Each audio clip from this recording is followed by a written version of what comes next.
Good morning दोस्तों। आज मैं फिर आप लोगों के लिए एक नया टॉपिक लाया हूँ। आज जो मैं आपको पढ़ाने वाला हूँ वायुमंडलीय परतें। अब देखिए दोस्तों, अगर आप मेरे चैनल पर नए हो तो मेरे चैनल को लाइक शेयर सब्सक्राइब करना ना भूलें दोस्तों। अब देखिए दोस्तों, स्टार्ट करते हैं हम आज का हमारा टॉपिक वायुमंडलीय परतें। तो देखिए, आप जिस सतह पर बैठे हो उसे बोलते हैं धरातल। कहाँ पर खड़े हैं आप अभी लोग, या जिस पर बैठे हुए हैं उसका नाम है धरातल। अब धरातल से जैसे जैसे ऊपर जाते हैं तो अलग अलग वायुमंडलीय परतें आती हैं और इनका अलग अलग महत्व है, इनका अलग अलग उपयोग है। एग्जाम में इनके उपयोग से संबंधित क्वेश्चन आता है कि भैया वायुयान किस मंडल में उड़ाए जाते हैं, वर्षा किस मंडल से होती है, या पृथ्वी का रक्षा कवच किसे कहते हैं। इस टाइप का क्वेश्चन हर बार एग्जाम में पूछा गया है। MP police, SI, SSC, PSC, ठीक है, इनमें इससे संबंधित क्वेश्चन आए हैं। तो देखिए दोस्तों, स्टार्ट करते हैं हम। सबसे पहली जो हमारा मंडल परत होती है, सबसे पहला जो मंडल है, ठीक है, देखिए इस मंडल का नाम है हमारा क्षोभ मंडल। देखिए क्षोभ मंडल, जो पहली वायुमंडलीय परत है उसका नाम क्या है दोस्तों, क्षोभ मंडल। अब देखिए क्षोभ मंडल की बात करें तो इसकी ऊंचाई होती है 8 से 18 किलोमीटर।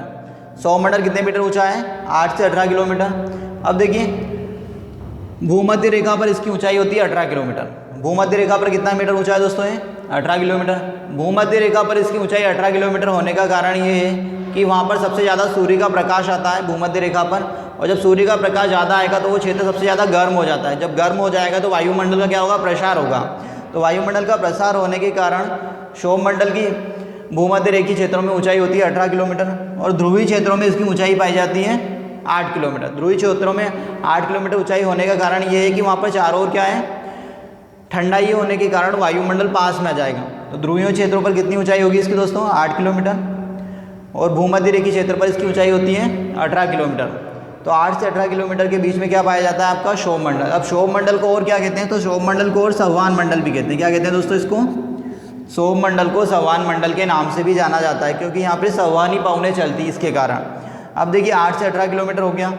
इस मंडल में सभी प्रकार के मौसमी परिवर्तन होते हैं। क्या होता है दोस्तों यहाँ पर, क्षोभ मंडल में आपके सभी प्रकार के मौसमी परिवर्तन होते हैं। वर्षा, बादल, धूल के कण, जल वाष्प, सब कौन से मंडल में बनता है, क्षोभ मंडल में बनता है। अब देखिए क्षोभ मंडल में अगर आप 165 मीटर, कितने मीटर दोस्तों, 165 मीटर ऊपर जाते हैं, क्षोभ मंडल में 165 मीटर ऊपर चले जाते हैं तो 1 डिग्री सेल्सियस तापमान क्या हो जाएगा, कम हो जाएगा। क्षोभ मंडल में 165 मीटर ऊपर जाने पर 1 डिग्री सेल्सियस तापमान कम होता है। ये मोस्ट इंपॉर्टेंट क्वेश्चन है दोस्तों। कई बार एग्जाम में पूछा गया है कि क्षोभ मंडल में 165 मीटर ऊपर जाने पर कितना तापमान कम होता है, तो 1 डिग्री सेल्सियस तापमान कम हो जाता है। अगर किलोमीटर की बात करें हम, अगर आप 1 किलोमीटर ऊपर चले गए क्षोभ मंडल में, अगर आप 1 किलोमीटर ऊपर चले जाते हैं तो 6.4 डिग्री सेल्सियस, कितना तापमान, 6.4 डिग्री सेल्सियस तापमान कम हो जाता है। कौन से मंडल में कम होगा, ये क्षोभ मंडल है।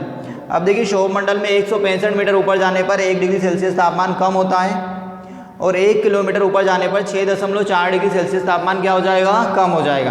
देखिए क्षोभ मंडल को संवहन मंडल भी कहते हैं। संवहन मंडल इसलिए कहते हैं क्योंकि यहाँ पे संवहनी पवनें चलती हैं। इसमें सभी प्रकार के मौसमी परिवर्तन होते हैं। जल वाष्प, धूल के कण, वर्षा, बादल, सब इसी मंडल में बनता है। इस मंडल की ऊंचाई होती है 8 से 18 किलोमीटर। अगर इस मंडल में 165 मीटर ऊपर जाते हैं, कितने मीटर, 165 मीटर ऊपर जाते हैं क्षोभ मंडल में, तो 1 डिग्री सेल्सियस तापमान क्या होगा दोस्तों, कम होगा। और अगर आप 1 किलोमीटर ऊपर चले गए इस मंडल में तो 6.4 डिग्री सेल्सियस तापमान कम हो जाता है। अब देखिए दोस्तों, अगला मंडल आता है हमारा जिसका नाम है आपका समताप मंडल। कौन सा मंडल है दोस्तों, अगला है समताप मंडल। अब समझना, समताप मंडल की जो ऊंचाई होती है 18 से 32 किलोमीटर। कितने किलोमीटर है दोस्तों, समताप मंडल की ऊंचाई होती है 18 से 32 किलोमीटर। इसको देखना, समझना, सम मतलब क्या, समान, और ताप मतलब तापमान। तो समताप मंडल में किसी भी प्रकार का तापमान में कोई परिवर्तन नहीं होता है, तापमान एक जैसा रहता है, समान रहता है, इसलिए इसका नाम रखा गया समताप मंडल। समताप मंडल में तापमान में कोई परिवर्तन नहीं होता है, समताप मंडल में तापमान एक जैसा रहता है, और इसकी ऊंचाई होती है 18 से 32 किलोमीटर। अब देखिए समताप मंडल में ना तो वर्षा होती है, ना बादल होते हैं, ना धूल के कण होते हैं, ना जल वाष्प होता है। मौसमी परिवर्तन यहाँ पर नहीं होगा दोस्तों। क्या नहीं होगा यहाँ पर, समताप मंडल में तापमान स्थिर होता है और किसी भी प्रकार का मौसमी परिवर्तन नहीं होता है, और ये मंडल वायुयान को उड़ाने के लिए सबसे उपयुक्त है। देखिए समताप मंडल किसको उड़ाने के लिए सबसे उपयुक्त है दोस्तों, वायुयान को उड़ाने के लिए सबसे उपयुक्त मंडल कौन सा है, तो वो है आपका समताप मंडल। परंतु यहाँ पर कभी कभी क्या होता है कि कपासी बादल बनते हैं। कौन से बादल बनते हैं दोस्तों? समताप मंडल में कभी कभी कौन से बादल बनते हैं? कपासी बादल। ये पूर्ण रूप बहुत ज़्यादा सफ़ेद होते हैं, कपास की तरह सफ़ेद दिखाई देते हैं, इसलिए इनका नाम रखा गया है कपासी बादल। तो कौन से बादल बनेंगे यहाँ पर? कपासी बादल। देखिए समताप मंडल की बात करें दोस्तों तो इसकी ऊंचाई होती है 18 से 32 किलोमीटर। कितने मीटर है? 18 से 32। इसमें तापमान में कोई परिवर्तन नहीं होता है, तापमान इस मंडल में स्थिर होता है। मौसमी परिवर्तन यहाँ पर नहीं होते, जल वाष्प, वर्षा, बादल, धूल के कण इस मंडल में नहीं होता है। ये मंडल वायुयान को उड़ाने के लिए सबसे उपयुक्त मंडल है। ये क्वेश्चन मोस्ट इंपॉर्टेंट है, कई बार पूछा गया है कि वायुयान किस मंडल में उड़ाए जाते हैं। तो वायुयान समताप मंडल में उड़ाए जाते हैं और कभी कभी यहाँ पर क्या बनता है? कपासी बादल बनते हैं। अब देखिए दोस्तों आगे बढ़ते हैं हम थोड़ा सा। इसके बाद अगला जो मंडल आता है हमारा, अगला जो मंडल है ओजोन मंडल। कौन सा मंडल है दोस्तों? ओजोन मंडल।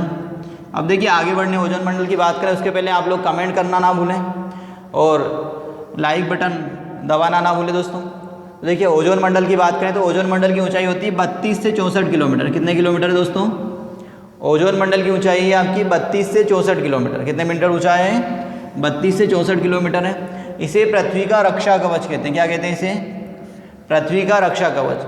पृथ्वी का रक्षा कवच किसे कहते हैं? ये क्वेश्चन भी मोस्ट इंपॉर्टेंट है, कई बार पूछा गया है। तो पृथ्वी का रक्षा कवच ओजोन मंडल को कहते हैं, क्योंकि ये सूर्य से आने वाली हानिकारक पराबैंगनी, सूर्य से आने वाली हानिकारक पराबैंगनी अल्ट्रावायलेट रेस, तो सूर्य से आने वाली हानिकारक पराबैंगनी विकिरणों को रोकता है। अगर ये पराबैंगनी विकिरणें पृथ्वी की सतह पर आ जाए तो मनुष्य या जितने भी जीव जंतु या प्राणी हैं उन्हें त्वचा संबंधी रोग होंगे। क्या होंगे? जितने भी प्राणी हैं उन्हें कौन से रोग होने स्टार्ट हो जाएंगे? त्वचा संबंधी रोग हो जाएंगे, त्वचा के कैंसर होंगे अल्ट्रावायलेट रेस को पृथ्वी पर आने पर। अब देखिए ओजोन मंडल को क्या कहते हैं? पृथ्वी का रक्षा कवच कहते हैं। सूर्य से आने वाली हानिकारक पराबैंगनी विकिरणों को रोकती है। अब देखिए, और इसकी ऊंचाई होती है 32 से 64 किलोमीटर के बीच पाया जाता है ओजोन मंडल। अब देखिए आगे बात करते हैं। ओजोन परत को सबसे ज़्यादा हानि पहुंचाता है CFC। कौन पहुंचाता है दोस्तों? ओजोन मंडल को सर्वाधिक हानि पहुंचाने वाला तत्व कौन सा है? CFC, chlorofluorocarbon. ओजोन मंडल को सबसे ज़्यादा हानि कौन पहुंचाता है दोस्तों? CFC, chlorofluorocarbon. अब देखिए इसके बाद ओजोन मंडल के बाद तापमान बढ़ने लगता है। ओजोन मंडल के बाद बढ़ने लगता है, ठीक है, ये ध्यान रखना, ओजोन मंडल से नहीं। ओजोन मंडल के बाद तापमान बढ़ने लगता है। 1 किलोमीटर पर 5 डिग्री सेल्सियस तापमान बढ़ जाएगा। कितना तापमान बढ़ जाएगा दोस्तों? ओजोन मंडल के बाद 1 किलोमीटर पर 5 डिग्री सेल्सियस तापमान बढ़ जाता है। अब देखिए इसके बाद अगला मंडल आता है हमारा आयन मंडल। ये कौन सा मंडल है दोस्तों? आयन मंडल। अब देखिए आयन मंडल की बात करें तो आयन मंडल की ऊंचाई होती है 64 से 640 किलोमीटर। कितने किलोमीटर हैं? 64 से 640 किलोमीटर। तो कौन सा मंडल पाया जाएगा दोस्तों? आयन मंडल। अब देखिए आयन मंडल में सभी प्रकार की संचार क्रियाएं होती है। क्या होता है यहाँ पर? पूरा कम्युनिकेशन सिस्टम आयन मंडल से चलता है। अब देखिए आयन मंडल की बात करें तो इसमें सभी प्रकार के कृत्रिम उपग्रह होते हैं। क्या होता है यहाँ पर दोस्तों? उपग्रह, आर्टिफिशियल सैटेलाइट। आर्टिफिशियल सैटेलाइट किस मंडल में होते हैं? तो आयन मंडल में होते हैं। और इस मंडल में अगर आप 1 किलोमीटर ऊपर जाते हैं तो 5 डिग्री सेल्सियस तापमान बढ़ जाएगा। तो देखिए इसकी ऊंचाई है 64 से 640 किलोमीटर। और जो आयन मंडल है इसी में सभी प्रकार की संचार क्रियाएं होती हैं। कम्युनिकेशन सिस्टम पूरा यहीं पर काम करता है। रेडियो, मोबाइल, टेलीफोन वगैरह सब इसी मंडल से संचालित होते हैं। मतलब सभी तरंगों का सारा काम इसी मंडल में होता है। आयन मंडल 64 से 640 किलोमीटर होता है और 1 किलोमीटर अगर इस मंडल में ऊपर जाते हैं तो 5 डिग्री सेल्सियस तापमान बढ़ जाता है। और इसमें ही क्या रहेगा आपका? सभी प्रकार के कृत्रिम उपग्रह होते हैं दोस्तों। अब देखिए दोस्तों इसके बाद अगला मंडल आता है आपका बाह्य मंडल। कौन सा मंडल है अगला? बाह्य मंडल 640 से अनंत। बाह्य मंडल कहाँ तक होता है? 640 से अनंत। अभी तक हम ये पता नहीं लगा पाए कि बाह्य मंडल कहाँ तक फैला हुआ है दोस्तों। अब देखिए बाह्य मंडल में क्या मिलेगा? तो बाह्य मंडल में हाइड्रोजन क्या पाया जाता है? हाइड्रोजन और हीलियम। क्या मिलेगा?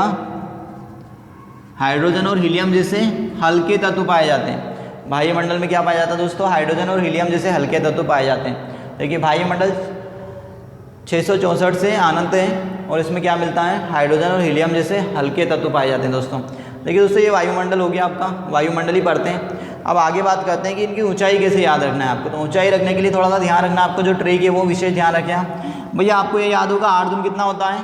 16 होता है। कितना होता है? 8 दून 16 होता है। तो दोस्तों देखिए 8 दून 16 तो होता है, पर अब आपको क्या करना है भैया, जीके की दुनिया में 8 दून 18 करना है। कितना है? 8 दून 18 करना है। 8 दून कितना हो गया? 18। 18 दून कितना हो गया? 32 हो गया। 32 दून कितना हो गया? 64 हो गया। 32 दून कितना हो गया दोस्तों? 64 हो गया। 64 दून कितना हो गया? 640 हो गया। और 640 के बाद क्या आ जाएगा? अनंत। ठीक है, देखिए क्या याद रखना है, 8 दून 16 नहीं होता, 8 दून कितना होता है? 18 होता है। 18 दून कितना हो जाएगा? 32 हो जाएगा। 32 दून कितना हो जाएगा? 64 हो जाएगा। 64 दून कितना हो जाएगा? 640 हो जाएगा दोस्तों। तो ये, और 640 के बाद क्या आ जाएगा? अनंत। तो ये वायुमंडली पढ़ते हैं दोस्तों, इस प्रकार से आप याद रख सकते हैं इसको। अगर आपको ये वीडियो अच्छा लगा हो दोस्तों तो लाइक शेयर सब्सक्राइब और कमेंट करना ना भूलें।